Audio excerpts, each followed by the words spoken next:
Hello, YouTube land. This is Brenton coming to you from Lexington, Kentucky, the Bluegrass State. Today we have a guest from the Northwest, and he's got some Bigfoot stories and some other stories that he's going to share. Before we get started, though, if anyone out there has a story they'd like to share here on the show, you can contact me at brentonsawin@gmail.com. If anyone wants to contribute to help with this show, you can go to a link in the description. PayPal me. It's super easy to use, and every contribution is very much appreciated. Um, so I guess from plus all those, the email and everything will be in the description, so it'll be easy to find. Now, I guess what we'll do is just, Bryan, if you would give an introduction to yourself and tell a little about you, and then we'll get into your stories, please. Okay. Well, my name is Bryan. I am from Oregon. I live probably about, I'd say about a 30-minute drive east of Portland. So I'm out in Gresham area, as far east as you could possibly go from Portland before you start getting into the rural area. And I'm a native Oregonian, been up here all my life, and I've been an avid outdoors person all the way from camping, fishing, hunting, especially riding dirt bikes, and riding those since I was about 5 years old has been my passion. So I've been in the great outdoors quite a bit because of that. And because of that passion I have, trying to clear my throat, from being in the great outdoors, it has led me to see these creatures we call Sasquatch a couple times out in the great Northwest. So if you want to get into those, I can definitely tell you the stories about what I've seen and what I've encountered out in the forest of the great Northwest up here. Yeah, do that. Okay, well, starting out when I'd say I was probably about 10 years old, the first time I ever even heard about Sasquatch was actually funny, not in Oregon, but it was down in California. We had taken a trip down to California, up in the northern part of California in Redding, California, to go visit one of my mom's friends. And when we got down there, her friend and her friend's husband were living on a ranch, and they were actually the caretakers of this ranch for a certain gentleman that had owned, I think it was 3 or 4 ranches at the time, down in that area. And when we were down there, I remember the first night we got down there, I remember I was about 10 years old because I was in 5th grade and I broke my arm. I still had a cast on my arm. And when we got down there, it was in the evening. I forgot what day it was exactly, but it was towards the evening. And it was a hog ranch is what it was. And the guy's name was Tom, my mom's friend's husband, and he asked me if I wanted to go on the tractor with him to check all the bait stations for the hogs. And I said, sure, yeah, no problem. And where the house was at, there was an actual clearing behind the house that was probably about the size of 3 or 4 football fields. They were doing some work out there. And on the other side of the clearing was the forest. And as we were on the tractor heading towards the forest, I never forget, we probably got about maybe 100 feet before the forest, and Tom looked at me and he says, are you ready to see a Bigfoot today? And I didn't know what a Bigfoot was, but it just didn't sound fun. It sounded scary, and it scared me. What is a Bigfoot? And he explained it to me, and I automatically said, no, turn the tractor around. I want to go back. I don't want to see a Bigfoot. So he took me to the house and dropped me off, and he went out to check the traps, and he came back, or the feed stations, I guess is what they were. And we were out there for, I think, about 4 days, and there was a little guest house that was probably about 50 or 75 yards away from the main house, behind the main house, to right on the edge of that clearing, which was probably about, I'd say, 100, 150 yards away from the forest. And off to the left of the guest house was a little pond, and we were down there. It was summertime, so we were down there swimming during the daytime, and there was workers out there that were doing a clearing during the mist of the day for the most part when we were down there. And I remember Tom telling me and my parents about them having Bigfoot activity, and if my parents had believed in Bigfoot, and my parents were skeptical on it. And the actual owner was talking with Tom one evening about it. And I remember we went to bed that night, and the next morning, it was early. It was just right as sun was coming up. And my sister and I were staying in the back room of this guest house, and and in the back room was towards this clearing, and it was like fresh plowed up dirt back there. I remember the dirt being freshly plowed, and I remember hearing some heavy footsteps about.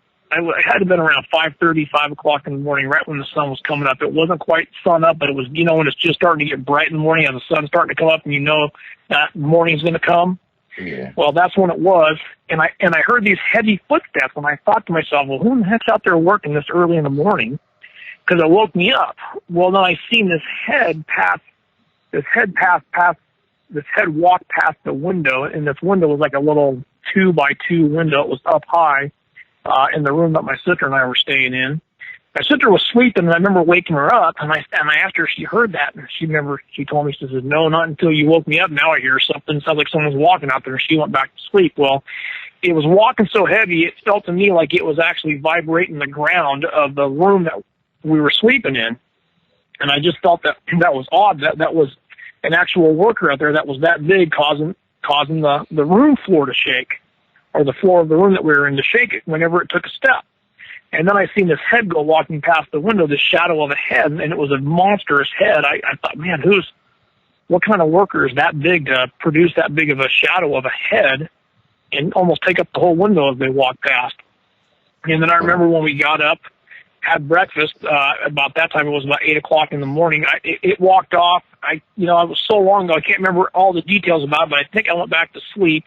And the last I remember was getting out of the guest house that morning to walk to the main house to have breakfast.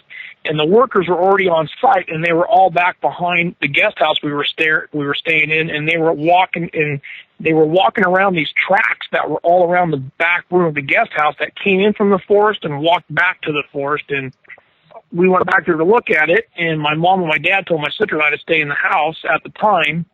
And then when everybody kind of cleared out, we went back there to look at it. And I remember my mom's friend's husband, his name was Tom. He told me, he says, see, I told you that there's a Bigfoot out here, and these are the footprints. And I remember the footprints being big. And I remember turning around and looking at the window that it had walked past. And the window was actually above Tom's head. And I want to say Tom was about the same height my dad was, which is about 5'11", 5'10", somewhere in that neck of the woods. And the window that was in that same room that my sister and I were in, since we were at the back of the house when I was looking at those footprints back there, the window was probably about 6 inches above Tom's head somewhere. It was 6 inches to a foot taller than Tom was. So the window had to have been about between 6.5 to 7 foot tall off the ground, somewhere in that neck of the woods. And when this thing walked past it, its whole head took up the whole window. It was like part of its shoulder and head took the window up when it walked past it. So that was my first encounter of ever even thinking I thought I saw a Bigfoot or having something remotely in the neck of the woods of Bigfoot happen. I never saw it. I just know that I felt the ground vibrate. I felt something walking, and I saw a shadow walk past the window, and that was it. And then saw footprints a couple hours later when I got pulled out there to take a look at them. Going into my second encounter, we were up here in Oregon, and I had a friend of mine from Arkansas that had moved up here in 1987 because his dad worked at the Reynolds aluminum plant in Arkansas, and it had shut down, I believe, in 87-ish, and they moved up here. And I met Chad around 87, and at that time, me and my friends and my other cousins all had dirt bikes, and we were riding dirt bikes up in the forest at the time. And Chad's parents went out, I believe it was that summer, and bought him a dirt bike to go riding with us. And usually almost every weekend it was either my dad or Chad's dad or somebody's dad was, throwing the dirt bikes in the back of the truck, and off to the woods we were going to ride dirt bikes for a Saturday or a Sunday. And the places that we went riding dirt bikes were just on the west side of Mount Hood, which was probably about a good 25-minute drive away from my house, about 15 miles away. And if you rode up in those forests far enough east, you'd actually start running into signs on the back roads that would say Mount Hood National Forest back on these logging roads. It was very odd to us because we would see these signs back there saying it was a national forest, like the same signs you would see on the highway, but these were all the way back on a logging road, and you're thinking to yourself, why are these signs back here? It was just odd. So it was one day, I want to say it had to be right around the Christmas or right after the Christmas time. It was wintertime of 87 or 88, and it was snowing on the ground, and my dad had taken me riding for the day. He wanted to take just the both of us riding. And we were up there for about an hour, and then after about an hour, my friend and his dad, or my friend's dad, and two of my friends, one of them being Chad and my cousin, showed up with their dirt bikes to go riding for the day. And at that point, I had broken the throttle on my little CR80 I had, so my dad told me, go ahead and ride my dirt bike. And he had this huge monstrous IT490, and he said, go ahead and ride it. So I jumped on that thing, and I was riding it around for the day. And Chad and I decided to go for a ride on our dirt bikes, and where the vehicle was parked, we were going to make a huge circle. It was probably about a 5-mile loop, and we were probably in about a foot of snow, I bet, at the time. And we got probably about 4 miles, I'd say 3 or 4 miles away from the truck. We were on the downhill side of things coming back to the truck. And as we came up to a Y in the road, and we knew exactly where we were at, so we went to the left to make our circle to come back. And as soon as we took the left to make our circle, well, Chad's parents, I guess I should go back a little bit, they were never one to have a whole lot of money, so Chad basically had to get what he could get when it came to, getting certain things. So a bunch of us at the time shipped in as well, and he got this old 1974 YZ125. And I never forget the dirt bike, because every time we were riding, it always broke down. We were always doing something to have to Band-Aid Chad's bike back together to make it last for the day.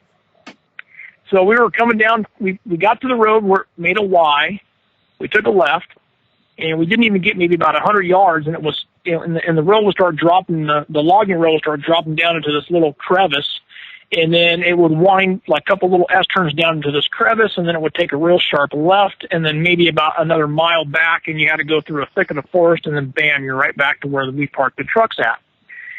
And you could see to the bottom of this little crevice that we were getting ready to drop down into, and we're probably 200 to 300 yards from dropping all the way down in this crevice, and you could see the bottom of the little crevice canyon we're getting ready to drop into. You could see down in there clearly, because there had been a clear cut there a couple years prior. They did some replants, so there was a bunch of baby trees that were growing up, so it looked like a little miniature baby Christmas tree farm out there. And as we made that left to drop down in there, all of a sudden I look back and there's no Chad. And I'm thinking to myself, well, here we go, Chad's bike broke down again.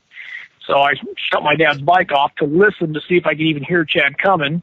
And as soon as I did that, I seen him pushing his bike from around the corner behind me, and I figured he broke down again. And this time he didn't break down. He just didn't put enough gas in his bike, so he ran out of gas. And I told Chad, he says, what are we going to do? And I said, well, just push your bike off into the ditch and jump on the back of my bike, and we'll go back to the truck. We'll get a gas can. We'll come back. We'll put gas in your bike, and we won't worry about it. We'll be fine. We've done this 1,000 times before. People run out of gas. And he said, what if someone steals my bike? I remember him saying that, and I never forget laughing. I told Chad, I said, it's a foot of snow on the ground, Chad. No one's going to push your bike off. Number one, because it's too difficult in this deep of snow. And number two, no one's going to want your bike because it's too old. I never forget him saying that and just laughing about it. and so as he was pushing it in the ditch, I remember looking off to my left, because that's the direction we were heading, down into the crevice. And out of the tree line at the bottom of the canyon, or the little crevice we're getting ready to come down into, there was some trees, and there was probably about a 10 to 5 foot clearing of grass before you actually got to the logging road. And then on the other side of the logging road, it was 5 to 10, maybe even 15 feet of a clearing, where there was no trees at all on each side of the logging road, with grass on each side. And then boom, you get trees after that, little baby Douglas fir trees that were starting to grow. And as I looked down there, I seen this bear come out of the tree line, and it was on all fours, and it was walking. And that was the first time I'd ever seen a bear besides the zoo. And I asked Chad, I said, hey, Chad, you ever seen a bear before? And he was still pushing his bike in the ditch because it was snowing. It was kind of difficult to get it off the road into the ditch. And he says, no, I've never seen one before. And I said, well, hurry up and get your bike in the ditch and get up here. I said, there's a bear. We're gonna ride right down to where this bear's at. Get up here and look at this thing. And I remember getting off my dad's bike, and he had this real long kickstand on his bike that kind of caused the bike to lean and almost fall over at times if you didn't have it positioned the right way when you were putting the kickstand down. And the logging roads up here in Oregon, it rains so much, so the logging roads are kind of rounded. They kind of have a traverse to them a little bit so the water runs off, so there's no standing water on the logging roads up here. Well, I was off to the left side of the logging road where it tilted on the downward side, and I was trying to get the kickstand down on my dad's bike, but it was wanting to fall over, so I had to push my dad's bike back up to where the road kind of had a center in it, you know, a little hump to put the kickstand down to allow the bike to stay up so I could either help Chad or finish looking at this bear that was walking out from the tree line to the road we were getting ready to ride down on. It was probably about 200 yards away from us.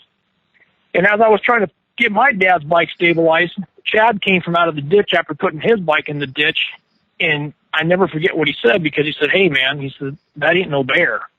And I remember at that point in time, I quit trying to put the kickstand down on my dad's bike, and I just held it, and I looked down there, and as I looked, I seen what I thought was a bear was now up on two legs, and it was walking across the road, and it was just walking very nonchalantly, making huge strides across the road. It probably took about 2 steps for it to get across the road, through the grass section, and then back into the trees from where I saw it. And where I saw it, it had just came out of the tree line, and it maybe had gotten 2 or 3 feet into that little grass clearing section before it hit the log road. When I turned back to look, it was already standing up in the middle of the log road, and it took about probably 2 steps to clear another, I'd say at least 20 feet. And then it walked off into the tree line, this baby tree line that was up there. I say baby tree line because they were fresh plant Douglas firs. We thought were about 5 to 6 feet tall. When this thing walked into the tree line, it was pretty much at its shoulder's length is where the tops of the trees were. And then it had probably about another 30 feet to 40 feet of the fresh tree growth at the bottom of this little traverse we're getting ready to go down into before it got into the old growth of the trees. And once it got into the old growth, it just disappeared. And it was also, mind you, it was snowing on us as well, too. And Chad looked at me, and I looked at him, and I said, "I don't know what the hell that is, Chad." And he says, "I don't know either." And he says, "You ain't going down that way back to the truck, are you?" And I says, "No, we're going back the other way. We're not going down that way." So we ended up jumping back on my dad's bike. We fired it up, and we went back the long way to get back to the truck. We ended up telling my dad and my friend's dad and everybody else, and they kind of laughed at us. They said, "You guys just saw a bear." And they said, "Well, let's go back to where you saw it at." So we went ahead and we rode back in the direction directly behind where the trucks were parked, closest way to get back there. When we got back there to where we saw it at, it was snowing so heavy that a lot of the definedness of the tracks had been covered. You could just tell that something big had walked past there, and the tracks were big. I want to say, Brenton, we never measured nothing, but I remember my dad sticking his foot next to one of them. My dad wore a size 10 shoe, and the track that he stuck his foot next to was almost double the size of his foot. That's what I can tell you I remember about it. And then when my buddy's dad and my dad walked into the tree line where this creature had walked into, what we thought was 5 to 6 foot tall trees, the trees were completely covering my dad and my buddy's dad, and we speculated that the trees must have been 7 to 8 feet tall, because when my dad and my buddy's dad walked in there, the trees were every bit of about 1 foot to 1.5 feet taller than my dad and my buddy's dad. And like I said, my dad was 5'11", 5'10", somewhere in that neck of the woods, and they walked into the baby trees, and it just completely engulfed them. Within 2 steps, the trees were overbearing them, and they were taller than them. So that was pretty much that.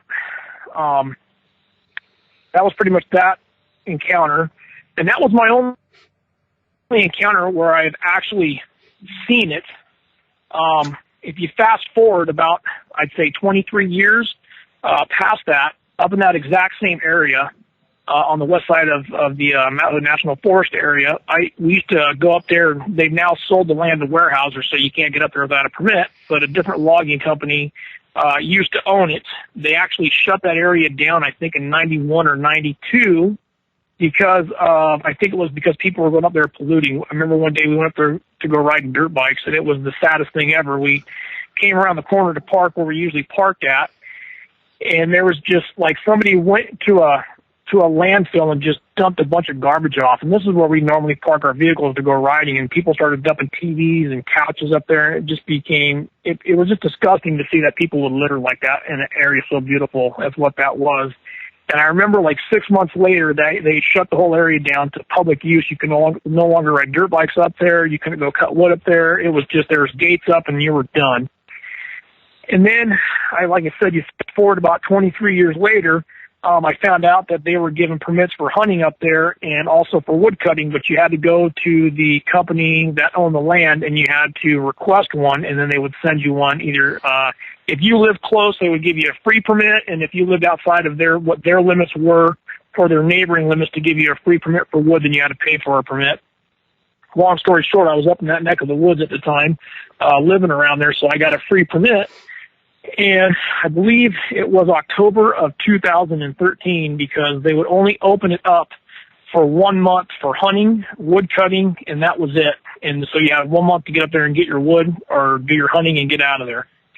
And I took a buddy of mine up there with me, and I took my son up there with me.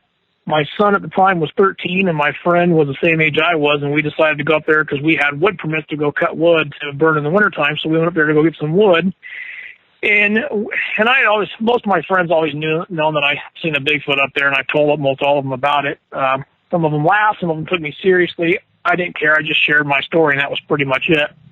So my buddy I was going up there with, he was one of the ones that thought I was a nutbag for thinking I saw a Bigfoot because he thought it was a bear, and he thought Bigfoot doesn't exist. So we went up there to go wood cutting one morning on a Saturday morning, and we'd gotten up there really early because we were wanting to pull about 3 cords of wood off the mountain that day. And if anyone's cut wood before, they know that cutting wood's some serious business, and 3 cords of wood is going to take you almost all day long to get that off the mountain, especially when it's chopped, split, and stacked in the back of your truck and you're trying to get back home with it. So we had gotten up there to the same spot. We probably drove about another, I'd say 4 to 5 miles past where I had my first encounter back when I was 13 years old. And we passed up, I believe, 1 or 2 hunters along the way. And to give you a better description, once you pull off Highway 26 to get on this road, you probably pass about, I'd say, a dozen houses. Once you pass these dozen houses, it just turns into forest, and you just keep driving back. And like I said, this road will take you all the way on the south side of Mount Hood, and it will take you from west to east traveling the south side of Mount Hood. These roads just go forever up there. So we had probably gotten about a good, I'd say, 7 to 8 miles off the highway. And where my first encounter was, we were probably about 3 miles to 4 miles off the highway. And then where we were wood cutting at, where, like I said, maybe 4 or 5 miles back further. We had gotten all the way back there, and we came down to the bottom of this cutout where a skidder had cut a road out to get logs in and out of the area where they were logging at, and it was a dead end. And there was a little hillside off to our left about 30 feet tall, and we saw a fresh pile of where the loggers had put all their scrap wood that they don't use into a pile, and it was a huge pile. And I thought this was a great spot to cut wood because I could just walk up the little traverse here, and I can cut wood, and I can kick it down to my buddy and my kid. They can chop, they can split it. We can take turns with the chainsaw. So, if someone gets tired, we can just switch off. This is just a great spot. So we parked our trucks, and I had gotten up there, and I fired the chainsaw up. Now, mind you, where I was at, there was this huge clear cut, and that's where we were at. Well, this clear cut was kind of like a little bit of a rolling hill clear cut, and it was probably, I'd say, 1 to 2 square miles of an open clear cut where they had just cleared this whole area out of the forest. And then that's where you would do your wood cutting areas where they did the clear cut. You'd have your scrap piles. We were off to the very southeast side of this clear cut, kind of on the little downside hill of the rolling hill area was where we were at, where there was a cutout. So I couldn't see where we were at, and even though I was standing at the top of this little 20-foot little hill section where the wood was, I couldn't see everything, all the clear cut behind me, but I could see part of it. And I just went up there, I fired the chainsaw up, I probably cut about 3 logs, some good-sized logs, and I figured that'd be enough to kick down to my kid and my friends so they could start splitting them and stacking them, and then I could start cutting more wood up to keep them busy. So I just, like I said, I just got done cutting about 3 logs, and I shut the chainsaw off. And as soon as I shut the chainsaw off and I rolled one log down to them, I heard what sounded like little kids laughing and giggling and playing behind me. And it just sent the hair up on the back of my neck like there was no tomorrow. And I just thought, my first thought was we're too far away from the houses for any kids at 7 o'clock in the morning on a misty, foggy morning to be up here playing in the forest. This just does not sound right. And this noise came from behind me off to my northwest side of this clear cut. Mind you, I'm facing south. And all of a sudden, this laughing noise starts running across this clear cut at a rate of speed that I knew for sure there was no kid at all that can move that fast. Number one, through a clear cut. Number two, the clear cuts are always messy. They've always got debris out there. They've always got, there's just too much trash on the ground from a clear cut area. That's not a perfect smooth running surface for anything to move that fast. That would be a human being. And my friend heard it. My kid heard it. My kid got nervous. And he told me to come down to the truck and grab my gun. And I thought to myself, well, if this thing's moving as fast as it is behind me, running and giggling the way that it sounds like these kids are, there's no way I can get to my truck and grab my gun before these things could be on top of me, because it was just moving at a rate of speed too fast. It made it from one end of the clear cut to the other end of the clear cut in probably like 10 seconds. It was just so fast. And the only thing I can compare it to was that I went hunting one time in eastern Oregon, and I went from one town to the next, and I was going late at night to get to the place where you go hunting at. And as I was going from one town to the next town, it was about a 13-mile stretch of nothing. There was just nothing. It was just completely farmland and highway, and that was it. And it was about midnight, and I remember I had my old Chevy truck, and I had KC lights on that thing, and my KC lights were on because they lit up the nighttime like the sun was out. And I remember as I was traveling and this highway was 55 miles an hour, I remember this fur ball jumping out in front of my truck at the very edge of where my KCs were not shining no more. I could just barely see this fur ball on the road, and it was running. And I thought, what the heck is that? So I was already doing 55 miles an hour, so I sped up to it. When I got up to it, I noticed it was a brown bear that was running in the middle of the highway, and I slowed my truck down, and I was probably about 10 yards away from it. It was about 10 yards in front of my truck. And when I slowed down, this bear was running at 45 miles an hour. And he must have ran for about a good 100 yards in front of my truck. And then it jumped off to the left, jumped over a 4-foot barbed wire fence, and then just disappeared out into a farmer's field in the middle of the night. And that was the last I saw of it. Well, that's about the only speed I could compare what noise I heard travel through that clear cut that fast.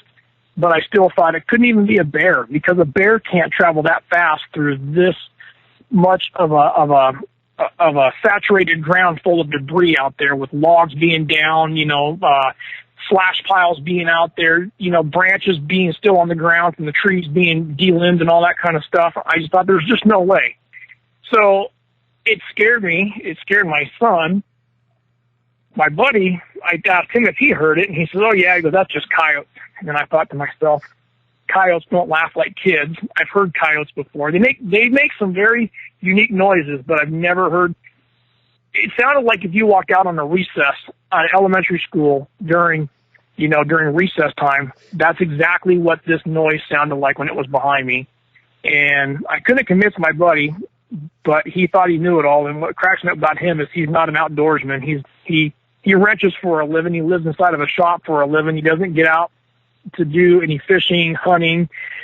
He doesn't get into the great outdoors pretty much at all. He's not an avid outdoorsman. So I thought to myself, how does he even know what that is? He's not an outdoorsman. He's not even experienced what a cougar, a coyote, a fox, an elk, a deer. If he hasn't experienced what these noises are, what they sound like, how does he even know that, and let alone it sound like a kid giggling and laughing. So long story short, that's pretty much that encounter by itself. We ended up staying out there for the rest of the day, cutting wood. We only ran across one other person, and as we were getting ready to leave at 4:00 in the afternoon, another couple, it looked like to me like a husband and wife, pulled up. They came down the road in the same spot we were cutting wood as we were done, and they asked us if they mind if they jump on the same pile that we had left behind, and we were like, we can't take no more. It's yours, and have at it. We're heading out of here and going home. And as we were driving out that day, we didn't see any more hunters out there. We didn't see any more people out there or woodcutters. We just saw the 2 hunters coming in the morning, and then that, like I said, that last couple on the way out. So that was pretty much my experiences with my encounters or experiences with what I, one, know for sure is Sasquatch. Number two, I'm pretty sure it is. And I only say that because I had another friend of mine that was in the same area a little further on down the road at one of his dad's cabins in '96, have a similar experience while staying at his dad's cabin in the winter one night of what he sounded like kids laughing and playing. And him and another friend of mine were at their dad's cabin. And about midnight, they were watching a movie, and then all of a sudden, he had these floodlights on the back of the house on sensors, and the floodlights turned on. And when the floodlights turned on, he couldn't figure out what was causing these floodlights to turn on out in the middle of the forest. And if anyone's familiar with Oregon, this is up in the zigzag area, so it's pretty desolate out there. And his dad's cabin was out in the middle of pretty much nowhere, and it's snowing outside. It's wintertime, and all of a sudden the floodlights come on at midnight, and he thought maybe it was a deer or a coyote walking in the backyard of the cabin, and he opened the door up, and when he opened the door up, he said it sounded like it was coming from just on the other side of where the light could not shine into the trees. It sounded like little kids out there were giggling and laughing. And when he had told me that back in the late 90s, when I had my experience of what sounded like kids giggling and laughing out in the forest when I was cutting wood in 2013, he was the first person I thought of, because I was like, he's the only person that's ever heard noises like this. When I get home, I'm going to call him and ask him, is this kind of what it sounded like? Because this is what I heard today. I never ended up talking to him. Like 6 months later, he ended up coming over to my house to help me do some work, and we ended up talking about it one day out of nowhere. And to this day, he says it still creeps him out like it creeped me out there cutting wood, 4 years ago. So those are pretty much the experiences that I've had. I got some other stuff to share with you that's kind of third party, if you're interested in hearing that. But yeah. I went to the Bigfoot International Conference this last August, and I heard a story that completely blew me away. And if you're interested in hearing about it, I'll totally explain it to you. Yeah, we'll talk about that in just a second. So when you heard this laughing, did it sound like more than one kid at first? It sounded like 3 or 4 kids, and if you listen close enough, it almost sounded like you could hear words being made out, but there's an episode, the best I could describe it, if anyone's ever listened to Sasquatch Chronicles, Wes plays a clip on there, and it's in like episode in the 70s, somewhere in the 70s, and he's comparing what sounds like someone's talking in the forest, like an angry man in the forest. And if you listen close enough to when Wes plays that, it sounds like you can almost hear somebody getting pissed off, but you can't quite make out what they're saying. And that's exactly what I heard, but just like little kids giggling and laughing. It just sounded like you got 4 or 5 kids put together, and they're out having the time of their life on a playground, and they're laughing and giggling, but they're almost making out words, but you just can't, you can try to stick your head out closer to listen, but you still can't make out what they are. Yeah. And then whenever it took off and it was running across the clear cut, did that sound like more than one still, or just one at that point? No, it still sounded like it was a group of kids together. It sounded like they didn't separate; they stayed together, and they were just boogieing across this clear cut. They were just getting with the program. I've never quite heard it, Brenton. It was so smooth. Imagine a bird flying, like a hawk flying across the ground at like 10 feet above the ground. And then having that noise be right there and travel that smooth. I mean, that's as smooth and as fast as, that's about the best I could describe of how fast this noise was going across this clear cut. But I couldn't see it because we were kind of like in a rolling hill section, and I was at the downhill part of this little traverse we were on, so I couldn't quite, it just seemed like it was coming from just the other side of that mountaintop, or that little traverse that we were on, and that was probably 50 or 60 yards behind me. And I just couldn't see on the other side of that at all. And that's exactly where I think it was coming from when it was moving. It was pronounced. It wasn't loud enough like a scream. It was just about as loud as I'm talking to you right now, but at that far away, probably 90 to 100 yards away from me. And it was just moving super fast and super fluently across the ground. Yeah. And most of the time, if someone hears children laughing and playing, that doesn't creep you out. So you're saying that every one of you are correct. Yeah, you are correct. Most of the time, if you hear kids laughing and playing, you don't think nothing of it. But when you're 7 to 8 miles off the highway, you're up in thick, desolate forest. It's 6:45, 7 o'clock in the morning. It's a very cold, nifty, dewy morning outside. these are the thoughts that go through my head. I mean, like I said, I didn't see it, so I can't say it's a Bigfoot. I definitely, I'm not going to say that, but I've seen bear, I've heard cougar, I hunt elk, I hunt deer, and I've heard coyotes. My buddy that owns the ranch I go hunting with in Eastern Oregon, he's got a cattle ranch out there, and I help him.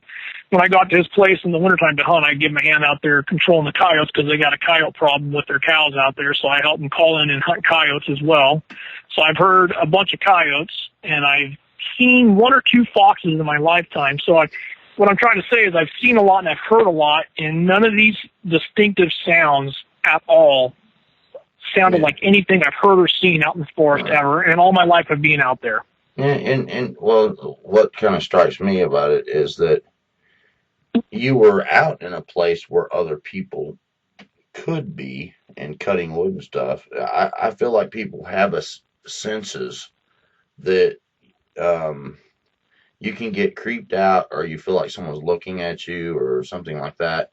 Normally, if someone was out where others could be and you heard children laughing, your first thought would be, hey, there's some kids up there. Not getting creeped out, you know what I'm saying? So there's something to it more than just, kids.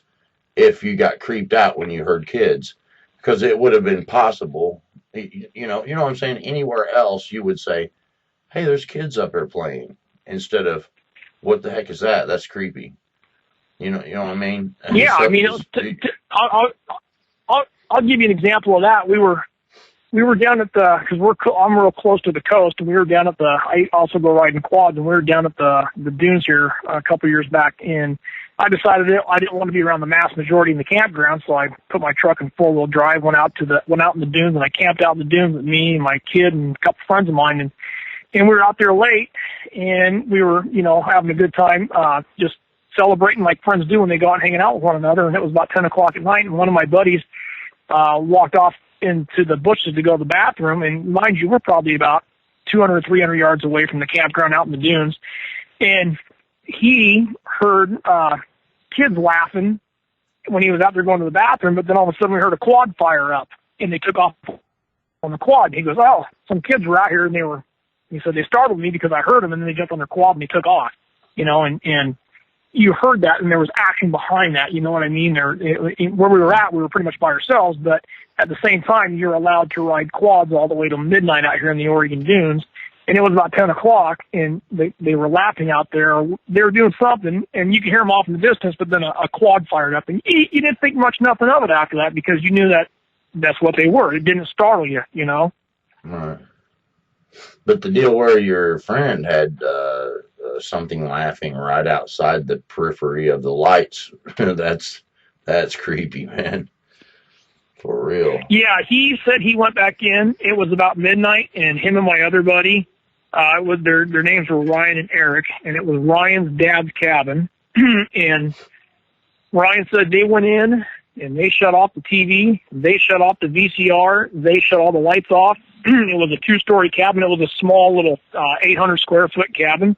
And they said they went up to the second floor where the beds were at. He grabbed his guns, and he said they just stayed up there quiet till about 2 o'clock in the morning because it creeped both him and my buddy Eric out, and they finally ended up falling asleep about 2 o'clock in the morning. Yeah. And he said it just creeped him out. He says he could hear little kids giggling and laughing just on the other side of the faint light where the light wasn't shining no more. And he says, who in the hell is letting their kids out at midnight to go play in the forest in the dark, and it's snowing and it's December? You know what I mean? Yeah. Wow. And, I've heard Bigfoot stories, Dogman stories, stuff like that, where there would be children's sounds or maybe like a baby crying, and it was to lure the people toward them. It's like it was going to be an ambush, like they were luring the person into the woods. Do you feel like it was maybe something trying to lure you or gather your attention?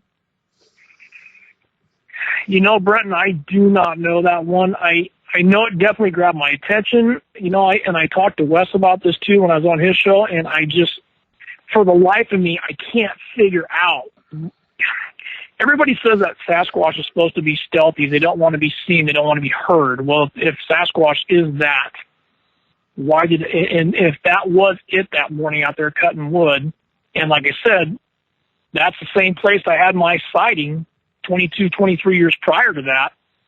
Why was it making those sounds? I don't know, because I can tell you I was not going to go follow it. That was for damn sure. I was too scared out of my mind to go follow it, see what those noises were, because it would have been one thing if I would have heard kids playing up there and they would have stayed stationary and the noise wouldn't have went away, and I could have just, and if I would have started to be able to hear some distinctable English words, I'd have thought to myself, why in the hell are there kids up here playing in the middle of nowhere?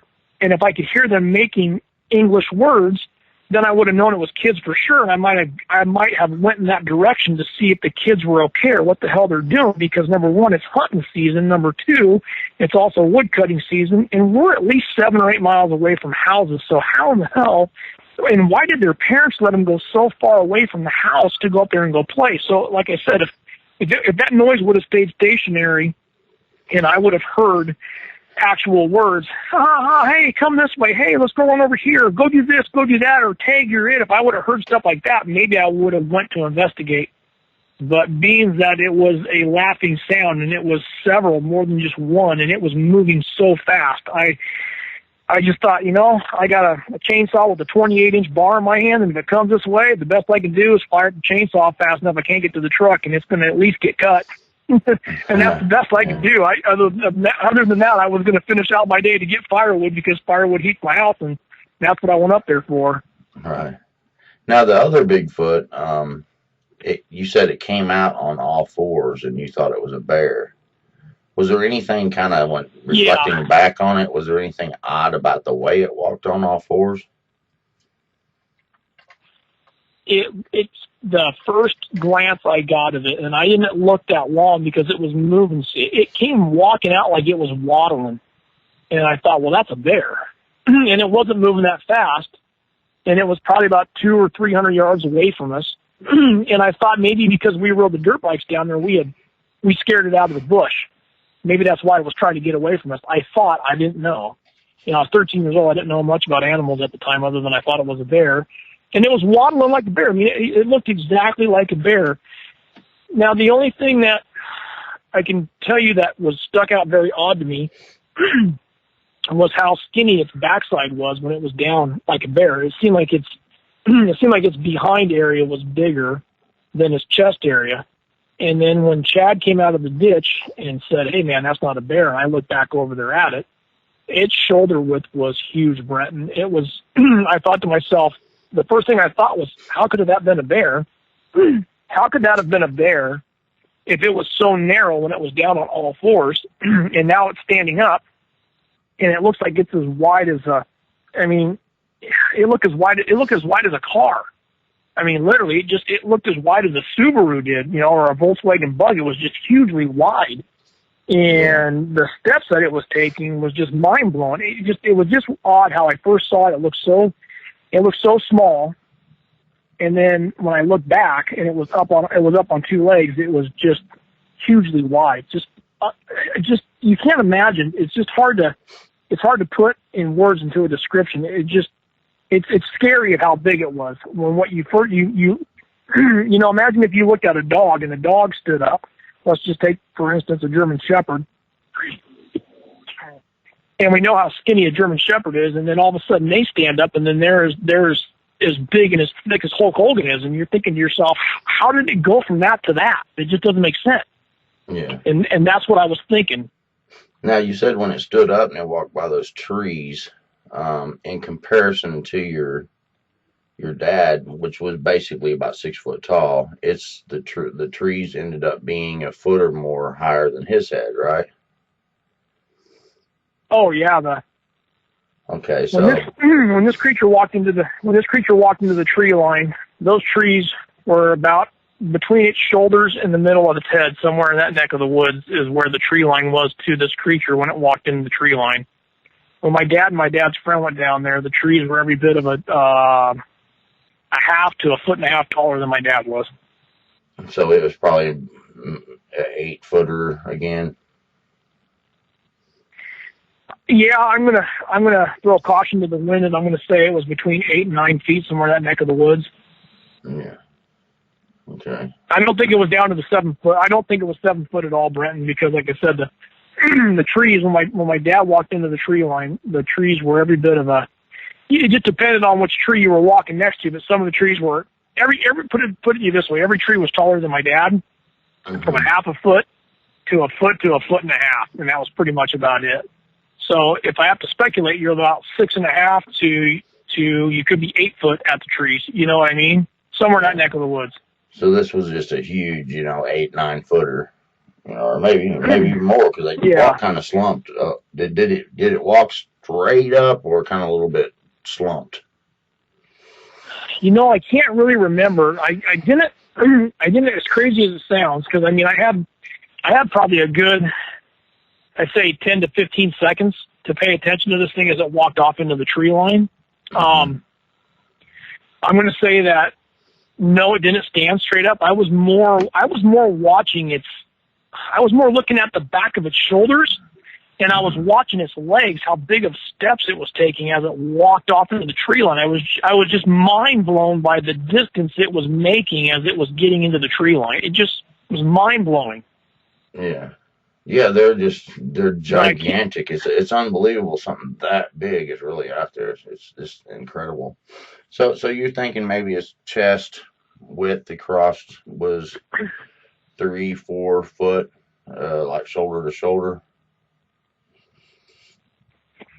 Every bit. Well, I'll give you every bit of that. I'm standing in front of my Subaru I'm working on right now, because I'm currently at work still, and this Subaru is every bit of 4.5, 5 feet wide, and it was probably close, if not just a little narrower than that.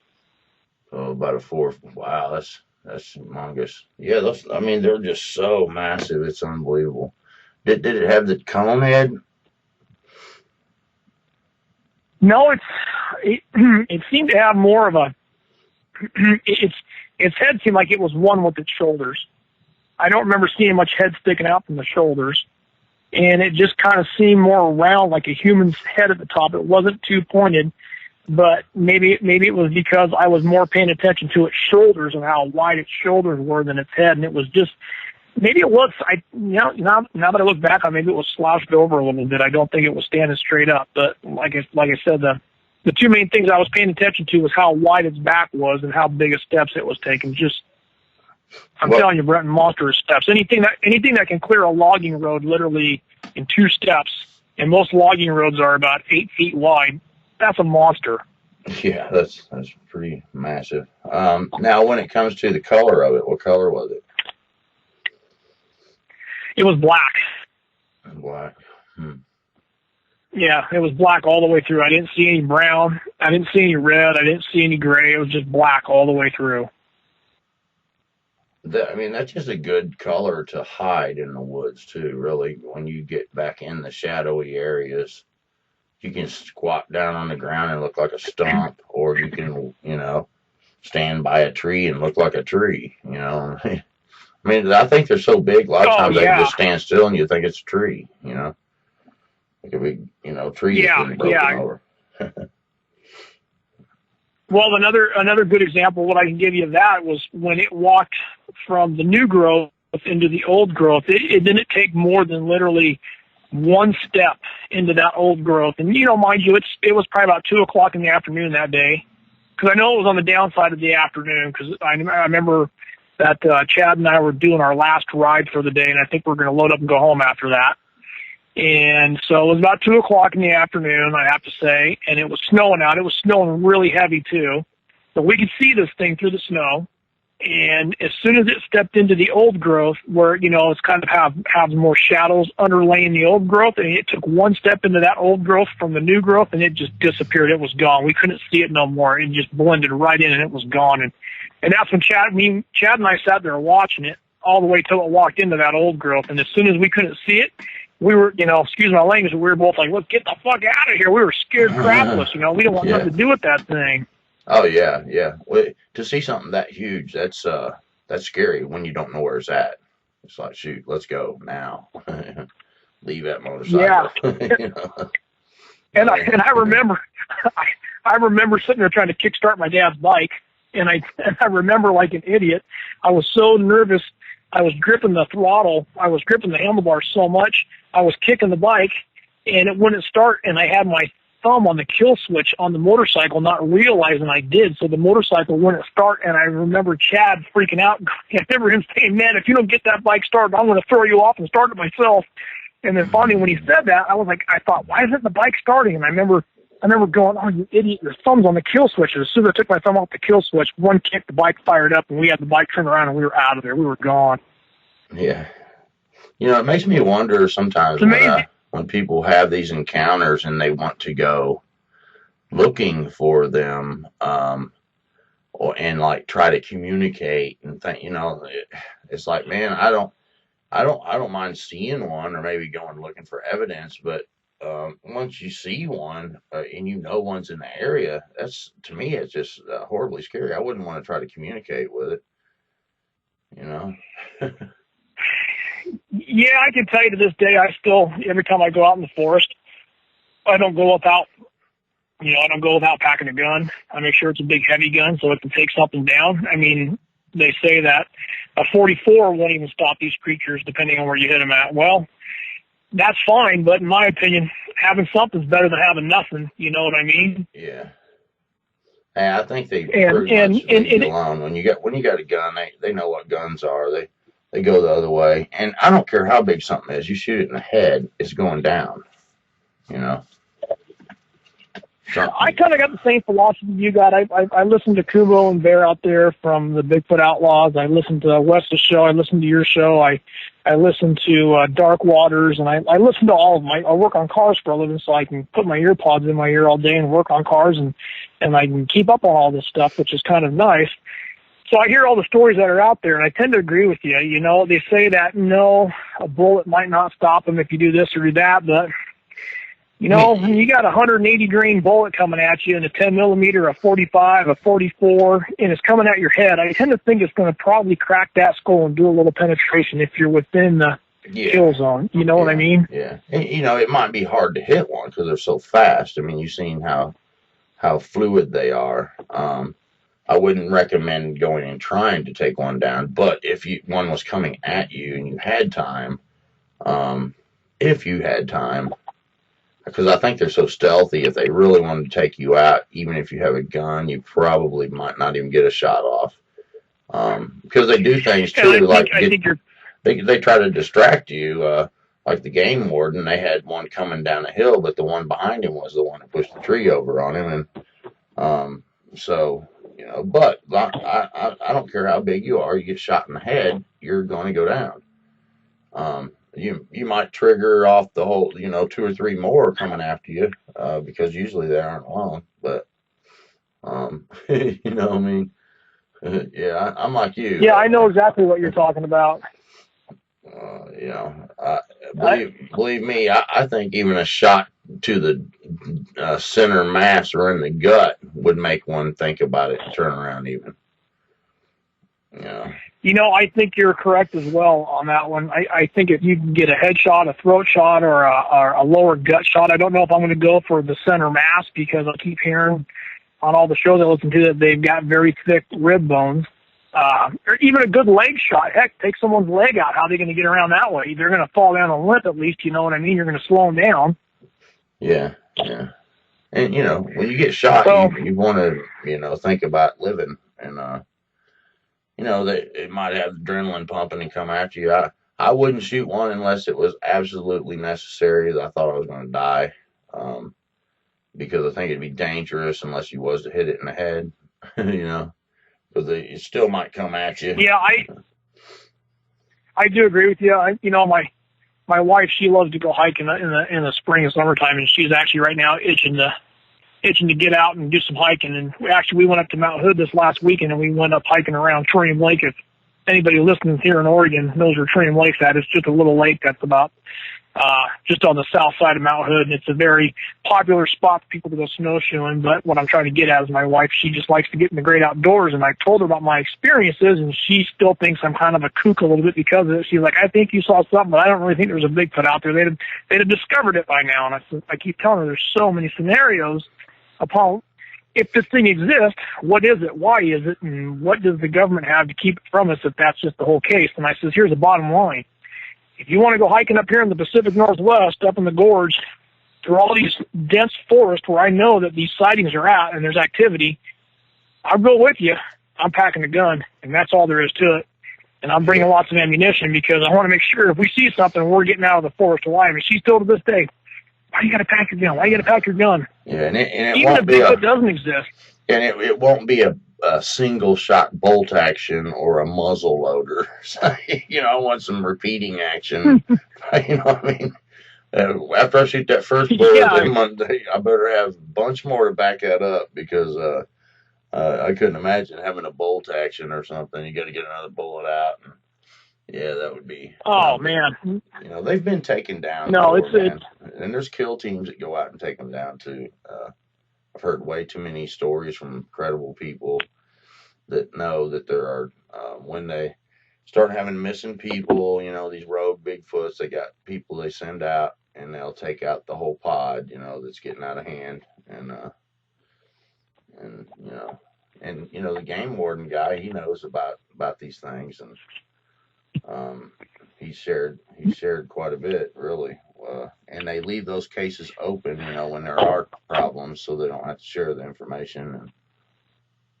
But anyway, let's get into your other stories that you said you had. That you heard. Yeah, so I was at the Bigfoot International Conference back in September, and that was, if anybody has a chance to go to one of these things, they're just awesome. I got a chance to meet quite a few different people up there that are into this, and it's just always nice to share your experiences and meet people. And I got to meet Ron Moorhead. I got to meet Cliff from Finding Bigfoot out there. Misty Alaba from Montana, she was out there. And then another lady, Becky Cook, who's from Idaho, she was out there. And I was hanging out talking to Misty and Becky quite a bit when I was up there. And as I was talking to Becky, she was telling me about some encounters that she had researched on back in Idaho because that's where she's from. And she was telling me this, like I said, this is probably going to be about the craziest story maybe you haven't heard, but for most listeners and what podcast I've listened to, this is a super crazy story. So hope your audience gets ready for this. There was a guy, she had told me, he was actually an 18-year-old kid. He just graduated from high school, and she did give me permission to share the story, otherwise I wouldn't be sharing it with you as well. She said, if you want to tell somebody and they want to contact me, it's not a problem. But she did tell me that there was this kid, and he lived back in Idaho. I want to say it was near the eastern part of Idaho. And he was working on farms for a living, helping ranchers out with just whatever ranch lifestyle is, whether it's cattle to hay baling to logging, whatever it is. He was like a ranch hand. Well, one morning in general, I don't know what time of the year it was, but one morning in general, he went to go move some hay for this rancher, and he went down. I think from the beginning part of the story is kind of confusing, but the main part is not. So he went down to get in his truck, and I think the hay was already loaded on his truck. And it was a Dodge Diesel flatbed, and he had a bunch of hay on the back of it, I think with the trailer as well, if I'm not mistaken. So I need you to picture this in your head. Let's say you're going down the road, and let's say, I don't care if you're traveling north to south, east to west, you're just going down the road. And as you're traveling, all of a sudden off to your right-hand side, she basically described to me you have a field out there, and you have a little dip after you take a right. The road kind of goes down, drops down about 4 or 5 feet, and then it levels out to the field.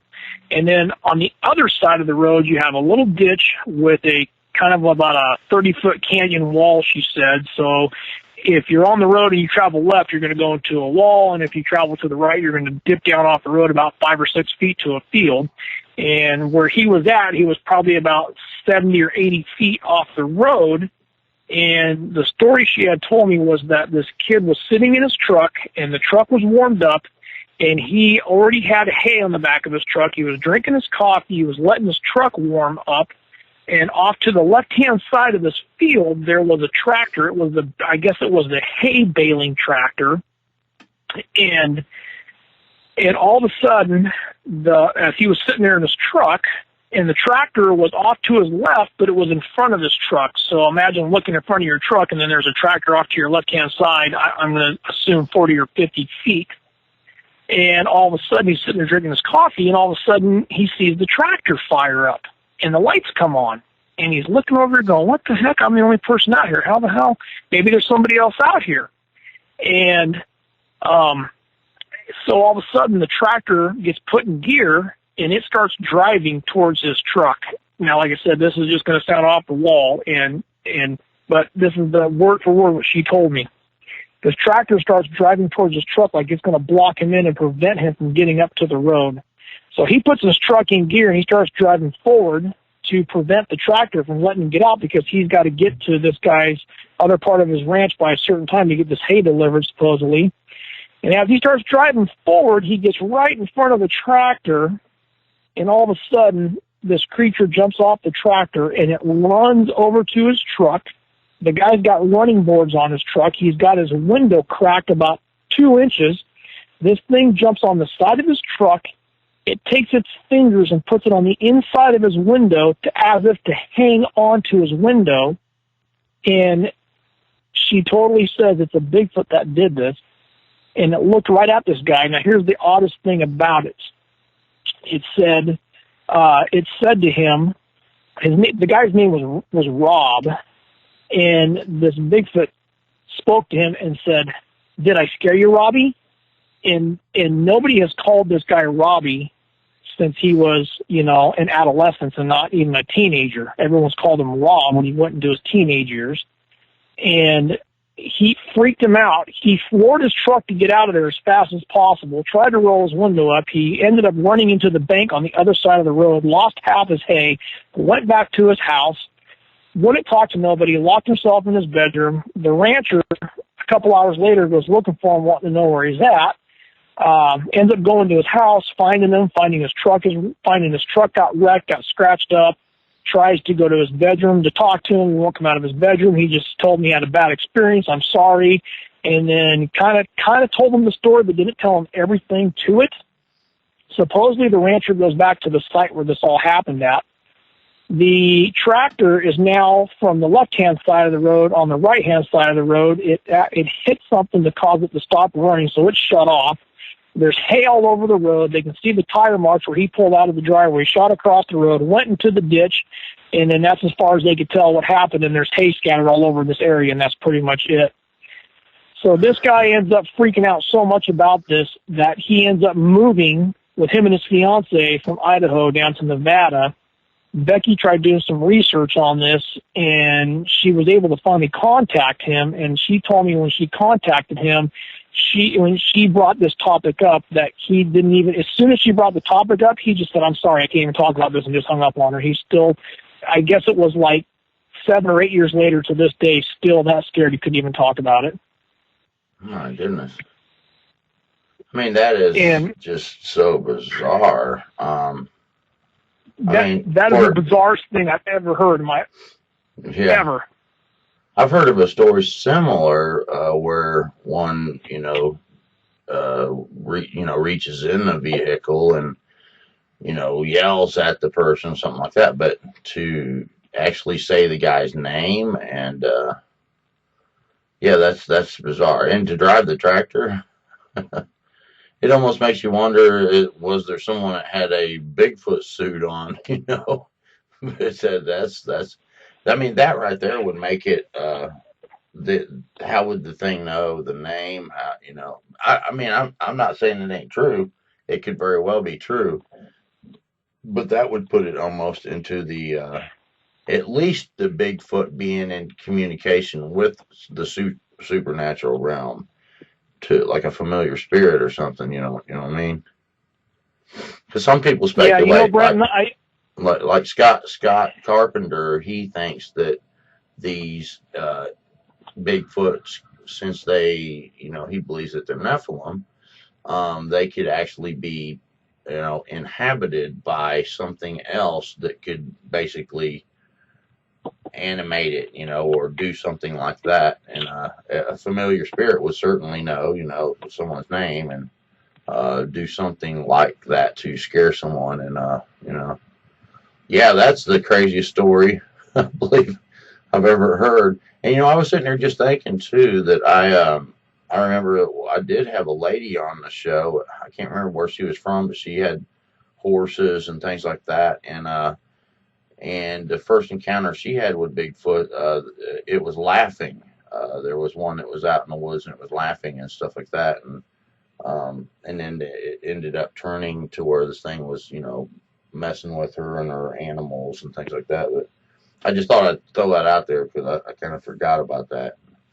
But yeah, that's the craziest Bigfoot story. Well, actually, I had one other story that was as crazy, and it was a Bigfoot that was, this guy said, went over the highway. It came across a field, over the highway, and then it crossed into another field out by these, the big silos, and then made a turn. But he said this Bigfoot was riding on, it looked like if you took 3 of those big orange hippity hop things that you sit on and you bounce. He said it was like 3 of those. Oh, yeah. He said it was like it was 3 of those tied together, and it had a rope hanging off the side with a dog hanging on that rope. And this thing was sitting on it, flying across this field. It went over the road, and he said he watched the thing, and he went and he turned around and came back towards it, and he said that it actually like turned its head, and like it turned like an owl or something, and looked at him. And this dude's Bigfoot crazy to this day, man. Out there trying to find evidence and things like that. But that's a bizarre story, but still not as bizarre.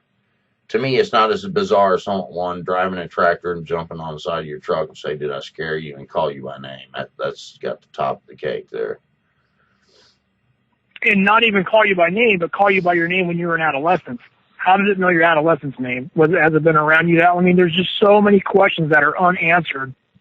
Yeah. It's just like, okay, that's what she had told me. She says, the guy's name was Rob.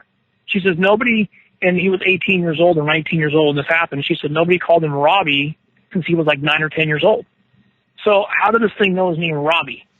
Yeah. You know what I mean? And I know I know this story sounds far-fetched. It sounds out there.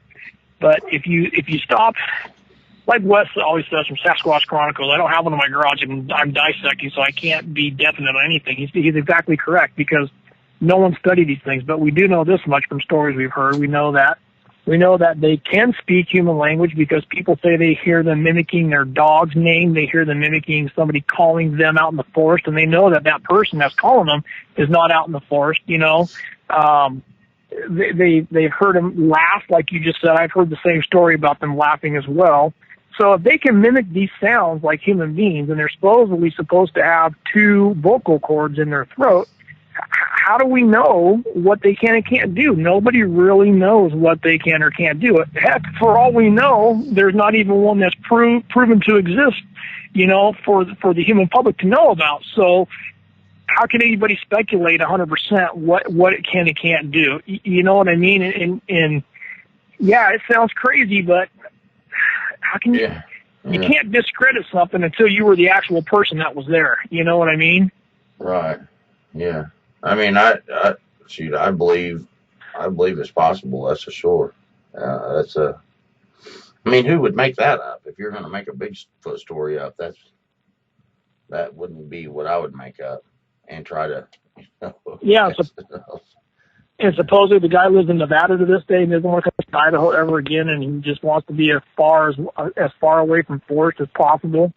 And when she went to talk to him about it, she says he couldn't even get 10 seconds into the conversation. He hung up on her because it still scares him to this day. It scares him that bad. And she told me one other incident out. Oh, sorry. What's that? Where did she hear that? Who told her that story? She heard that. She heard it third party, and then she did some research on it, and I think she said that she actually got to talk to the rancher himself that the kid was working for. And that's how she ended up hearing the story, if I'm not mistaken. And that's how she found out where he moved and got a hold of him there. Yeah, exactly. I think she found out his family from there, and then got a hold of his family, and ended up contacting them down in Nevada, and I think they got like I said, 5 or 10 seconds into the conversation, and then he hung up. That was it. That was all there was to it. Wow. I guess tell the other story. I guess that's a good one. Well, that was. I'm telling you, when I sat there and heard that, I just was like, "You got to be kidding me!" I mean, I left it as that, and that was it. Like you said, until I talked to the person himself, it's a hell of a good story, and it's just wow, it's out there, but it's awesome. So anyhow, we were sitting there talking, and she told me a bunch, but these were the couple ones that stood out to me. And the next one, she told me that there was another incident where there were some kids that were in a not really kids, but they were out in the ranch, and they were working, and they were haying out there, and it was either early in the morning or late at night. And one of the guys was getting hay on the back of his truck, and he went to stop. He stopped his truck to get out. It was definitely dark, so I don't know, like I said, if it was late night or early morning before the sun came up, because she says when you hay out there, sometimes you run 24/7 out there to bale the hay. And the guy got out of his truck to, I think, tie down some hay on the back of his truck. This is another story of out there haying as well, in a completely different area. And when he got out to go, I think, tie the hay bales down, his lights on his truck turned off, and all of a sudden he heard his door shut. And when he heard his door shut, he looked around the side of his truck, and there was a Bigfoot in his truck. And when he recognized it and the Bigfoot recognized him, it jumped out of his truck and took off running across the field. Supposedly the guy got in his truck, and he drove over to the boss and said, "I quit on the spot. Here's your hay," and took off and left. And then she had transferred that story from the actual guy that was either the owner or the guy that was running the haying operation out there. She got that story directly from him. But she said the kid came up to him that just right after it happened, and he quit, dropped his hay off. He actually got out of his truck, and kids started kicking all the hay off his truck. He didn't care if he ruined the hay. He just wanted to get the heck out of there and get his truck out of there. And he left right on the spot. And I have heard stories before. I've heard stories before of Sasquatch getting into cars. One of them actually came from, I believe, Matt from Bigfoot Outlaws, of him thinking he saw an actual Bigfoot in a car as well one night when they were out camping or doing an expedition. So that was the last story I heard about that. And Becky said if need be, that I could, if anybody wanted to hear these stories directly from her, I'd give her a call, and if she was okay, as long as I let her know that if somebody like you or Wes wanted to talk to her, she was more than welcome to sit down and tell you of her experiences and her stories that she's heard. Yeah, call her. I mean, contact her and give her my my information, email, give her my number if you would. I'd love to hear some other stories too. If she come on and tell some other stories, and that'd be great. I appreciate that. Yeah, I think when you get the one directly about the kid who actually had it scare me from her, it might be, because I'm third party is all I am, but when you hear a story like that, you don't forget certain details about that. It just stands out that much. You know what I mean? Yeah, I'll never forget that one. Or the one of him getting in the truck. I mean, that's dang. Well, that's just crazy. Yeah, it is. But they watch humans. They know. They know what humans do. They pull that little latch there and they get in the. They watch us all the time. They know what we do, and Native Americans used to believe that the Sasquatch could speak their language because they are always watching, and the Bigfoot would be able to speak the language of whatever tribes they were around, you know. So I could see them even speaking English. And Scott Carpenter, he even tested that theory when he went out there taunting the Sasquatch in English. He wanted to know if they could understand English. And when he taunted them, they zapped him. And he said it felt like electricity went through him and the guy that was with him. They both had blood in their urine and everything from that when they got zapped.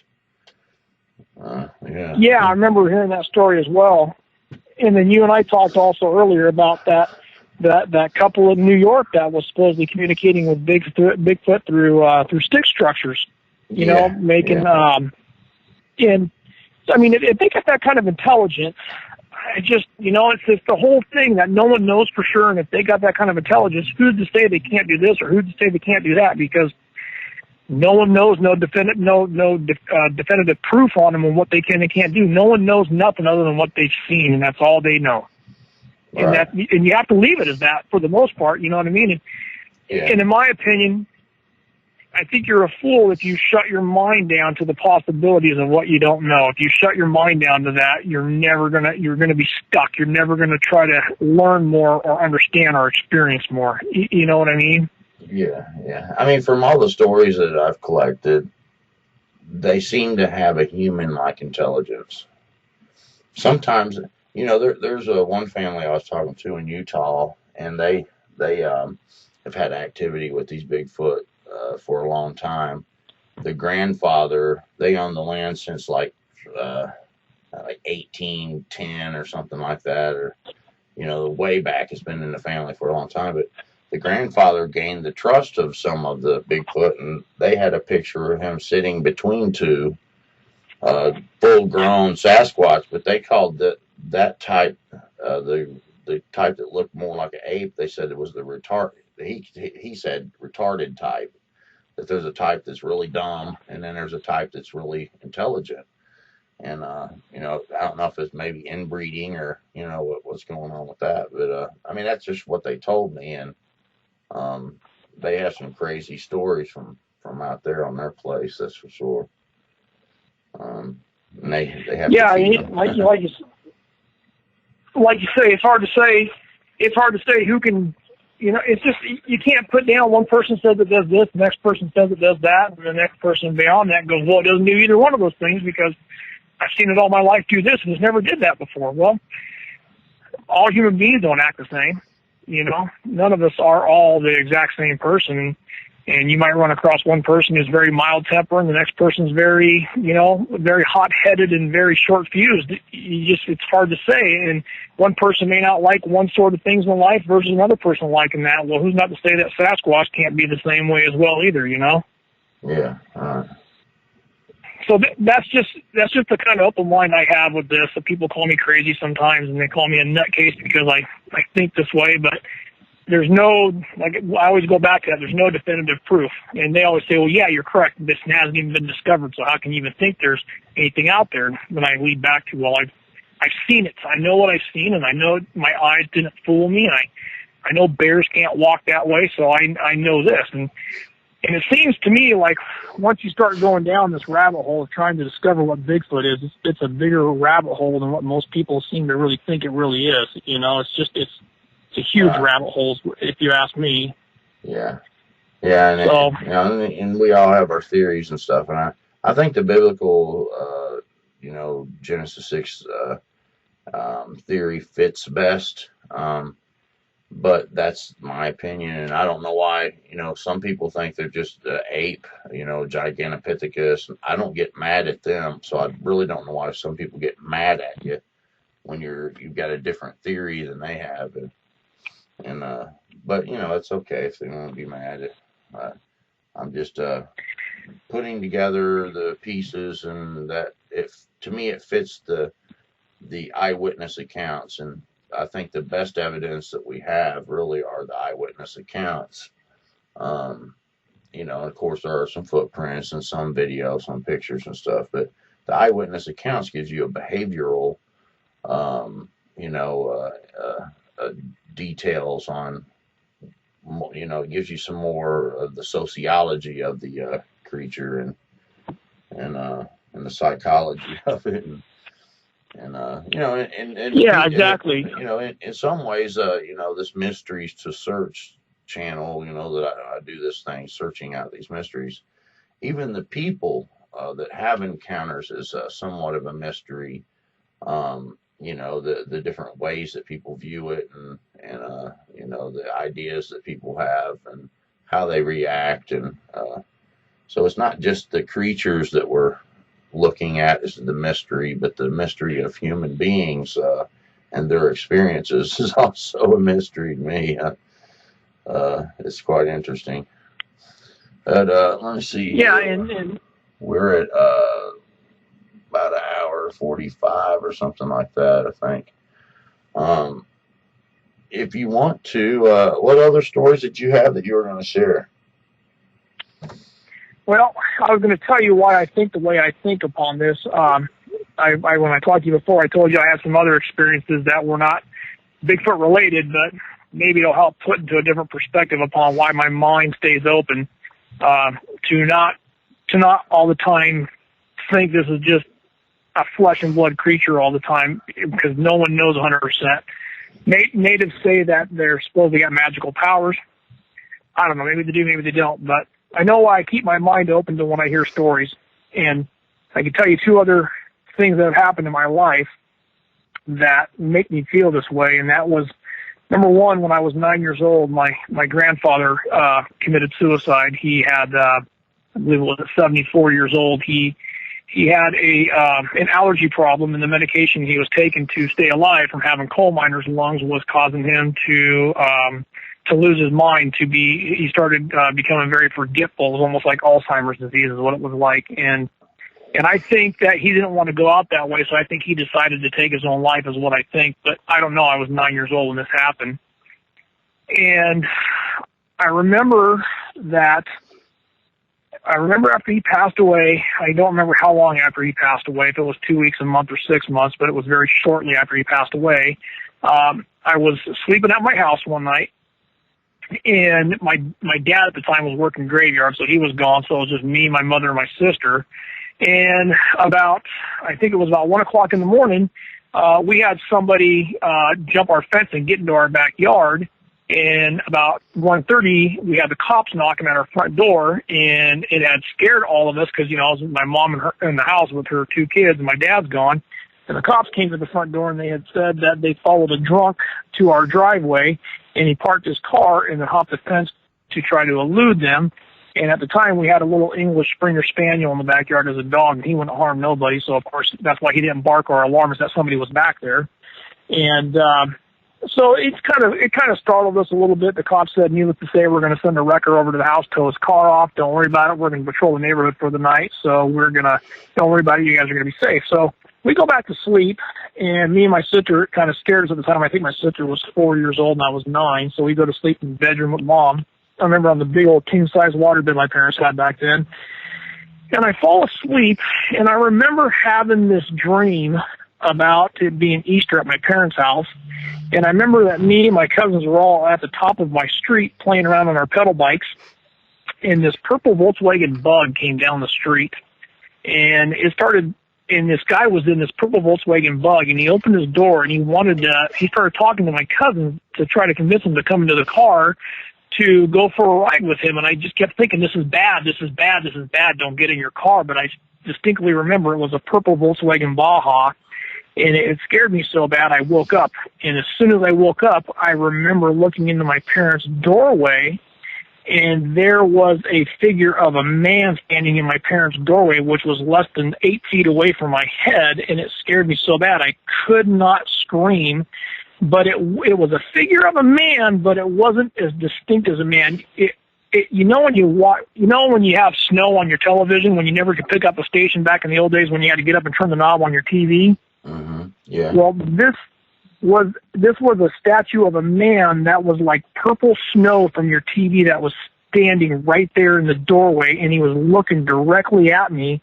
and this figure was moving up and down. It would go all the way from 8 feet tall to the top of the ceiling, all the way down to a midget size, about 3 feet tall, and then it would go all the way back up, and then it would go all the way back down.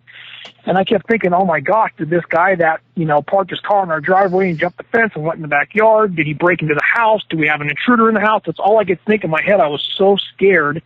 And I didn't know if he saw me awake or not, so I didn't want to scream to get my mom or my sister up to let them know what was going on, because I thought if I do this, game over. So I was just panicked. And just as soon as I started thinking these thoughts, all of a sudden, this figure turned around to look behind him as if he was going to talk to somebody else, and it scared me so bad, I screamed to my mom, and she jumped out of bed, turned the light on, and this thing just vanished in thin air. It was gone. I told her what I saw, and she searched the whole house. She didn't disbelieve me, but she searched the whole house. Couldn't find nothing. Long story short, we ended up staying up all night long, and because we were too scared to go back to sleep after the 2 incidences we had that night. So my mom was kind of she was in the realm of liking mediums and psychics and all that stuff, and one of her friends was into that stuff. So I remember her distinctively taking me to her friend's house about 6 months later. Her friend had a medium come over to the house, and I remember going into her friend's house, and it was, all dark with candles lit and all that stuff. I think they had 1 or 2 little lamps on their sideboards, or on the nightstands that you have in your living room, or what do you call those, your little book stand you have next to your couches and stuff. They had a couple lamps that were on, but it was mostly dark for the most part. And I remember walking in there, and I remember the lady that they had at the house that was a medium. She was in the middle of talking to somebody, and as I walked into the room, she stopped her conversation. She looked directly at me, and she said, "Bryan, you're Bryan, correct?" And I says, "Yes." And she says, "I'm here tonight because of you." And she goes, "It's not because that, your mom's friend went out to hire me to come to the house and have a session for people to come over to listen to me." She goes, "I was actually called here by your grandfather to tell you that night that you were at the house and you saw that figure in the hallway, that was your grandfather, and he's sorry for scaring you. He just came back to check on you to make sure you were okay." And that just sent chills through my spine. And at 9 years old, I remember that as clear as if it was today. So, do I believe in ghosts? Do I believe in apparitions? I believe in something because I saw it. It didn't talk to me. If it was my grandpa or not, I don't know. But unless somebody set her up to say that, "Hey, Bryan's coming over here. This is what the kid looks like when he walks in the room. Specifically stop and talk to him and make this a big hoax." I don't know. She didn't say anything distinctive that my grandpa would have known only between him and I, because there are some things that my grandfather and I did that nobody else would have known. So she didn't say anything along those lines to direct that for sure she's not being a hoax. But she just did say that, "Hey, that was your grandfather. He was sorry for scaring you, but he was just coming back to check on you to make sure you're okay." And that was it. It was left as that. That's all I remember of that conversation. Yeah. The thing about the mediums and stuff like that, I know that sometimes they'll say something, and people will say, "No one else would have known that. It's something no one would have known." But the thing is that there are, according to the Bible, you have an angel that, like when Jesus had the little kid sitting on the lap, he said that their angels behold the face of the Father continually. So you have an angel that's assigned to you to protect you, but you also have deceiving spirits that follow families around. That's why they call them familiar spirits. And those things would know all that type of stuff, and if there was an entity in your house at some point, they certainly may have been the perpetrator, so they would know that information. They would know little things. So I've seen a lot of people get drawn in because they'll give them a piece of information that no one could have known. But typically, from a biblical perspective, if you're absent from the body, you're present with the Lord. I don't know if the Lord would let a grandfather or something appear. I mean, it's possible, I guess. So that doesn't necessarily mean it had to be evil, But I'm just saying that there are spirits out there that know things that no one could have known. You know what I'm saying? So to be drawn in, especially people that are into those type things, the mediums and things like that, they're in contact with those type of spirits. Those spirits could tell them things easily, and then they can surprise you with what they would know. And I mean, there was in the Bible there was a lady that followed Paul around, and and she was like, make way for the servant of the Most High God. And she followed him around for days, and it was really making him distraught. And he finally turned around and he rebuked the woman and rebuked the spirit that was with this woman, and the evil spirit left her, and the people of the town that made money from her doing her psychic type stuff were mad, and they basically was coming after Paul to kill him because she could no longer do it. She couldn't tell nobody those kind of things Really? anymore. Yeah, and so they were mad because once he rebuked that spirit from her, she no longer had those talents to be able to give somebody a reading that would be astounding, because people were making money from this woman. And so it's those people that are into that kind of stuff. The Bible tells you to there should be none found among you that do these things, and that medium and psychic type things and the astrology and all that kind of stuff are not to even be found among you. It says, for these things are abomination unto the Lord. And so I would always steer clear. My grandmother, I'll tell you this, my grandmother, she was a Christian lady, and her and a friend of hers was out doing some stuff, shopping and things like that, and they ran across this fortune teller place, and basically her friend said, let's go in here and get our fortunes told. Oh, you're making some kind of racket there, whatever you're doing. Just hold tight for a second if you can. Oh, sorry about that. That's all right. I was shut the door. Sorry about that.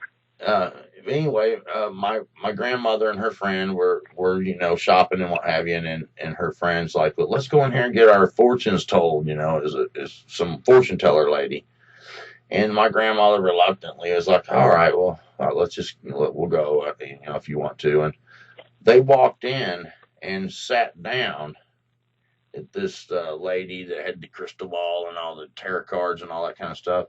And when they sat down, the psychic lady looked at my grandmother and said, what are you doing here?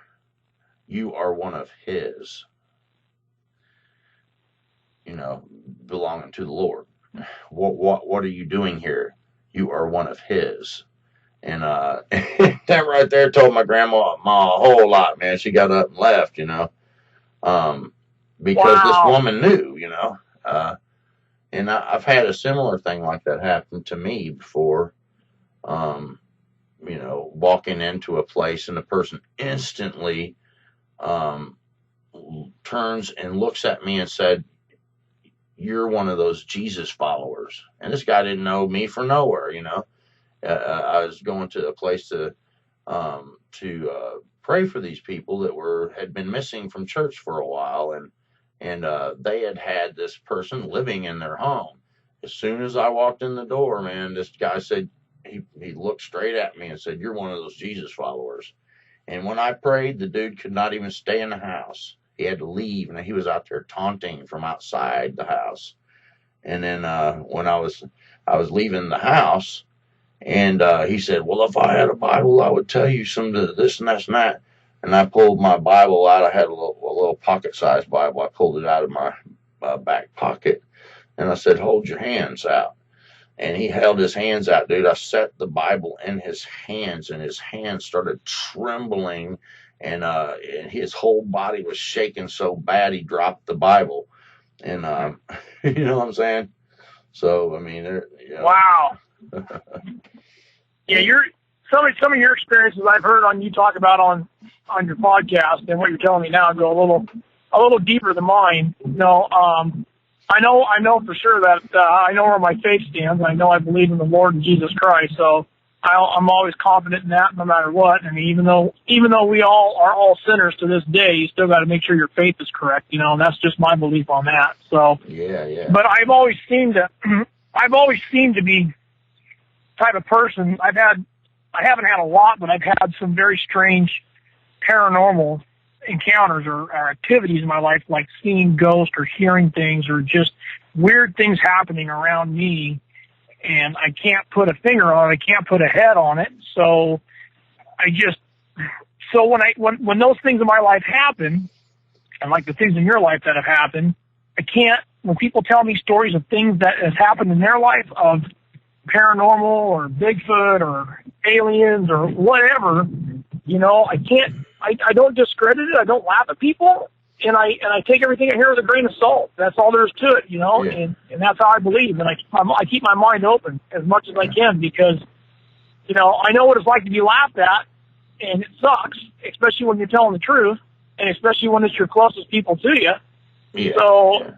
I always keep my mind open, you know, and that's pretty much it. To keep my faith right, my mind open, and don't discredit nobody because you never know. You know, what's around the corner waiting for you or what's out there in general to encounter that you might be stuck in that same boat someday, coming back to that person going, you know what, I had the same experience happen to me. Right. You know what I mean? Yeah. You know, once you've had supernatural experiences, you know that realm is real. And you won't, you know, tell somebody else what they experience is not real because you know how hard it was for you to believe your own encounters and experiences. But Byron, I think we're up on 2 hours. Um, we'll wrap it up there, I guess, unless there's something else you want to share. You know, something that's No. I had a couple other things to share. They're nothing that big, you know. I have just some premonition things that have happened to me, but it all leads back to the same thing. So I don't think it's going to be that big of a story to really put on air to worry about. Just things that are out of the abnormal that ain't the normal that I do believe in a sense other people in their lives have the same things happen to them too. So I don't think it's too big of a deal. okay. Well, just hold on the line there for a second, and thank you, Byron or Bryan, for coming on and sharing. You've shared some fascinating stories. It has been a whole lot of fun, that's for sure. And everybody out there in YouTube Oh yeah, land, you're welcome very much, Brad. well, thank you. Everybody out there in YouTube land, thank you very much for listening. If you have something to share, check in the description, brentonsawin@gmail.com. You can send me your stories to that. And if you want to contribute, I would appreciate it. You can go to the link in the description for PayPal me. And I hope you enjoyed the show. Until next time, God bless you all, and we'll see you on the next video. Bye.